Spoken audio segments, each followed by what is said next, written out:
The Drake May era is over in Chapel Hill, and North Carolina is going to be turned into likely a transfer quarterback at that starting role. But North Carolina has a lot of questions entering 2024. This is a program that you just feel like underachieved with the likes of Sam Howell and Drake May at the helm. Can they now overachieve in 2024 and be a player, maybe even a spoiler in the ACC conversation? You're about to find out what I think here in this video. What's up, Tailgaters? Here in the booth with Tailgate Nate today, and I want to welcome you to my channel. Well, Nate, what are your plans for the summer? Well, I'm predicting on 134 FBS level college football teams this summer, which means I'm doing your favorite team, college football fans. So make sure you hit the subscribe button and ring the bell so you get the notification when that video is up. And whether you're a Tar Heel fan or not, I don't know why that was so difficult for me to say. I want to thank you for watching this video because it helps support my channel in more ways than you can even imagine. And if you would like to continue to support what I do here on YouTube, like, comment, share, watch my other videos, and interact with the channel any way you can because it does help support me and what I do here on this platform. Let's dive into talking about Tar Heel football out of the ACC in 2024, but I got to tell you how we're going to do it first. Well, Nate, how are you going to do it? Glad you asked. We're going to take a look into the team's offense, into the defense, and at the end of the video, we'll go through the Tar Heel football schedule, and we'll give it a game-by-game preview and prediction. A couple more things before we do start, because right over here are going to be the stats the team either offensively or defensively put up last season. And for your viewing pleasure, of course, right below the team's logo, I have put the team's coaching staff. So I will waste no more time. Let's talk about the Tar Heels in 2024. And, well, we have to talk about that quarterback position first, right? Drake May, a bona fide star quarterback who was really, really good for North Carolina during his tenure in Chapel Hill, is going to be gone. Last season, 3,608 yards, 24 touchdowns, 9 interceptions on 63% completion percentage. So you lose for the second straight cycle. Again, Sam Howell was that quarterback there. He went off to be a top pick in the NFL draft. Drake May, same sort of story. Very, very good player there. Now has gone to play at the next level. You also do lose Jefferson Bose, however you say the last name. Again, I apologize, through the transfer portal. So let's take a look at what they do have coming back here, though. Connor Harrell is going to be coming in through the transfer portal, and you do get a couple Connor Harrell is going to be coming back to this program. You do get a couple transfers coming into this program. I do believe that Jacoby Criswell has been with the program before, then went over and transferred to Arkansas, and now has decided to make the move back to Chapel Hill. If I'm wrong on that, please correct me in the comment section below. But either way, Jacoby Criswell comes over from the Arkansas Razorbacks to be a quarterback in this program, but the starting role looks like it's trending towards being Max Johnson. Now, suffered an injury last season. We'll see how he comes back from it, but before that, 1,452 yards, 9 touchdowns, 5 interceptions on 190 pass attempts, 62% completion percentage. Let's take a look at what he did back in 2021. 2,800 yards with 27 touchdowns and 6 interceptions. That is the Max Johnson that head coach Mac Brown, offensive coordinator Chip Lindsey, and Tar Heel fans are looking to see in 2024. Running back room, you do lose British Brooks. He has gone to the NFL, 375 yards and 2 touchdowns for him last season. Need I also mention that Drake May was the second leading rusher on this team last season? Yeah, so you lose that production from the quarterback room as well, while Elijah Green, DJ Jones, and George Pettaway all my apologies, something caught my throat. All depth pieces that are gone through this running back room. But you do return one of the best running backs from last season, a 1,500-yard rusher with 1,504 yards to be exact, and 253 carries and 15 touchdowns. That's Omarion Hampton. He'll be one of the best running backs in the country again in 2024, right up there with the likes of Ollie Gordon and some of the other bigger names you will see out of the running back position. Caleb Hood is also going to be coming back, 43 yards and a touchdown for him last season, while you also are getting a transfer to come in to help take away the blow that you lose with all of those guys leaving that room with Green, Jones, and Pettaway. Darwin Barlow is going to be coming. Something's caught in my throat. I apologize. Darwin Barlow is going to be coming into the program from USC. And also, might I add, DJ Jones had a little bit of a position shift because he was, I believe, a defensive back, made the move over to running back, and that's what he is leaving the transfer portal through. So I figured I would throw that in for all you fine people really quickly. Let's look at the pass catching room now. Well, you lose Devontae Walker, who you could argue is the most talented wide receiver in this room. He was second, dang near first, in the receiving ranks in terms of how many receiving yards you has. he was dang near first after having to sit out the beginning of the season because of a weird transfer portal situation in the NCAA. I won't dive into it, but Devontae Walker, 699 yards, 7 touchdowns, is gone to now play on Sundays, while Andre Green, a depth piece, 2 catches last year, is gone through the portal. Kamari Morales, a pretty solid tight end, 11 catches, 158 yards, is gone through the portal as well, again, out of the tight end room. So wide receiver room, let's take a look at what they have. J.J. Jones was the leading receiver last year, 711 yards, 3 touchdowns. He is back. Kobe Paysor's another very talented weapon. He comes back. Gavin Blackwell, Nate McCollum, they all come back. And no, it's not transfers that are supplementing the depth in this wide receiver room. It's a couple freshmen, Jordan Shipp and Alex Taylor. Hopefully we'll see big minutes for the Tar Heel offense in 2024. And in the tight end room, you do get Bryson Nesbitt back, 585 yards and 5 touchdowns last season. John Copenhaver was another guy that broke 200 yards last season, broke 250 yards even, 279 to be exact, with 4 touchdowns for him, while Jake Johnson is a piece that comes over from the portal. You lose Spencer Rolland and Diego Pounds from the offensive line group last year. Of course, Rolland, that going to go play now on Sundays. So, Willie Lampkin, Trayvon Green, Jonathan Adorno, Malik McGowan, Carter Kolka are going to be coming back to this room, while Howard Sampson, Austin Blasky, and Jakiah Leftwich are all 3 transferring into this program. I don't know why it's so hard for me to speak today. I apologize, but let's talk about this offense here for the North Carolina Tar Heels in 2024.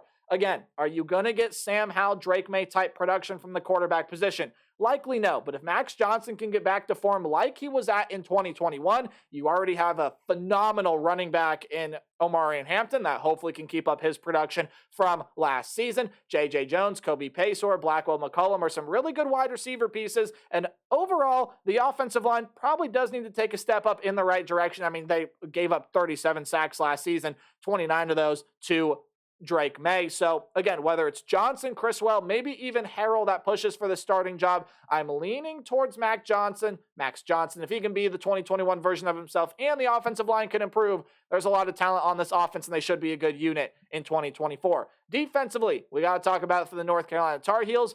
It struggled. It really did struggle last year. It allowed over 400 yards per game last season. The secondary was not great. The rush defense was not fantastic. However, it did show some good moments and did show some promise at times. It loses a lot of pieces off of this defense from a season ago. And of course, we have to start out with the defensive line.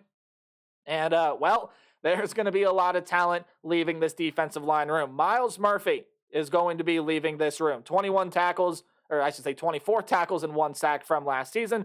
Tamari Fox is also going to be gone, 14 tackles and a sack for him last season, as well as Amari Gaynor off the edge, 27 tackles, 2.5 sacks last season, and Keldrick Bingley Jones is gone through the transfer portal, a depth piece in this defensive line room. Okay, so who does come back? Well, you get your leading tackler among defensive linemen back. That was Desmond Evans, 33 tackles and 3 sacks for him last season. Kevin Hester, Javari Ritzy, Bo Atkinson, and Travis Shaw are all going to be coming back to the defensive line room. While you do get a transfer coming in here as well, Joshua Harris is over from Lane Kiffin's squad in Oxford. He transfers in from Ole Miss. In your linebacker room, very talented player going to be leaving here. Cedric Gray, who had 121 tackles, 5 sacks, 4 pass defended, and an interception last season. Yeah, he will now be playing on Sundays. He is in the NFL, while Sebastian Cheeks is going to be transferring out here of this program. Again, more of a depth piece than anything from last season. I believe only 1 or 2 tackles. So, who comes back to the wide receiver room? Well, how about a guy that also had 100 tackles last year? Power Eccles, really, really good name, by the way. 102 tackles for him last season. You also do get Kamon Rucker, Amari Campbell, Mally Hamrick, and Michael Short, who are all going to be coming back in this linebacker room. Rucker led the team in sacks last season with 8.5 of those and should be a huge part to the Tar Heel pass rush again in 2024. Defensive back room, let's talk about it. Amari Chapman is going to be gone. 18 tackles, 4 pass defended, and 2 interceptions for him. He has run out of eligibility. He has graduated, while Tayon Holloway has entered his name into the transfer portal and has found himself a brand new home. Holloway last season, 19 tackles, and again has found a new home through the transfer portal. In your safety room, well, Don Chapman is going to be gone. Your third leading tackler had 64 of them. Tack on a sack, 2 interceptions. That's a pretty big loss. And Giovanni Biggers will be leaving this room as well. 57 tackles, a pass defended, and a interception for him last season, while Aiden Duncanson has entered his name and subsequently found a new home through the portal. Again, more of a depth piece in that safety room. So let's talk about the defensive back room. Who comes back? Well, Marcus Allen is going to be coming back, of course. 49 tackles, led the team with 8 passes defended last year. That's a really good get back, but an even better get back, you could argue, is Elijah Huzzy. Huzzy had 42 tackles, 6 passes defended, which was second on the team, and led the Tar Heel defense with 3 takeaways, 3 interceptions last season. Trey Miller will also be coming back, and you do get Tyrone Stewart coming in from the transfer portal. I do believe is a community college transfer, but someone could fact check that for me in the comment section below. In your safety position, Antavius Lane is back. 4th leading tackler, had 62 of them and a pass defended last season. Will Hardy, DeAndre Boykins, and Caleb Cost all back in the secondary as well. While you do get a transfer coming over from your arch rival in NC State, Jakeen Harris. Welcome to the Chapel Hill family. And kickers are people too, so let's show them some love. Ryan Coe, a kicker from last season, is gone through the transfer portal, but nonetheless, you do get Tom Maginnis coming back as your punter. I love that last name, by the way. And Noah Burnett back as your primary place kicker. Burnett last season only missed 1 of his 20 field goal attempts. So when you talk about the defense here for North Carolina in 2024, I think it's going to end up being led by this linebacker room. I mean, you get Power Eccles back, Eccles.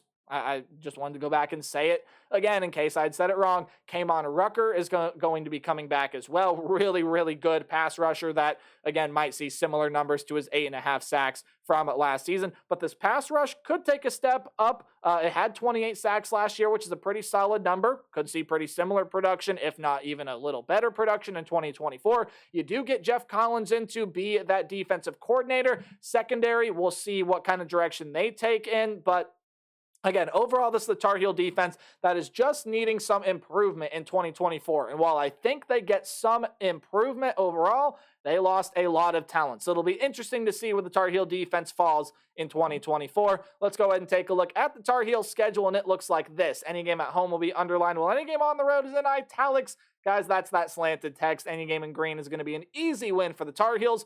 Any game in yellow is going to be a close, competitive game, but I still see the Tar Heels being able to win. And any game in red is a loss. And speaking of red, I think the Tar Heels schedule starts out that way. They got to go on the road and play a Big Ten team in the Minnesota Golden Gophers. Now, Minnesota is kind of the opposite story to North Carolina. We know North Carolina has a lot of offensive talent. We're just looking for that quarterback play, right? Well, Minnesota's got a lot of questions offensively, but we know they're going to field a really, really good defensive unit. That's what PJ Fleck's team has looked like over the past couple of seasons, and I think things are going to look pretty similar to that, but their starter, speaking of quarterback questions, Ethan Kaliak-Manis is going to be gone. The offense could see their struggles in 2024, but I think in this matchup specifically, I think the Golden Gophers have what they need to maybe not stop Omarion Hampton. I think he's too good of a player for you to just stop. They are going to have enough to slow him down, and I think limit his impact on this game while North Carolina still tries to get things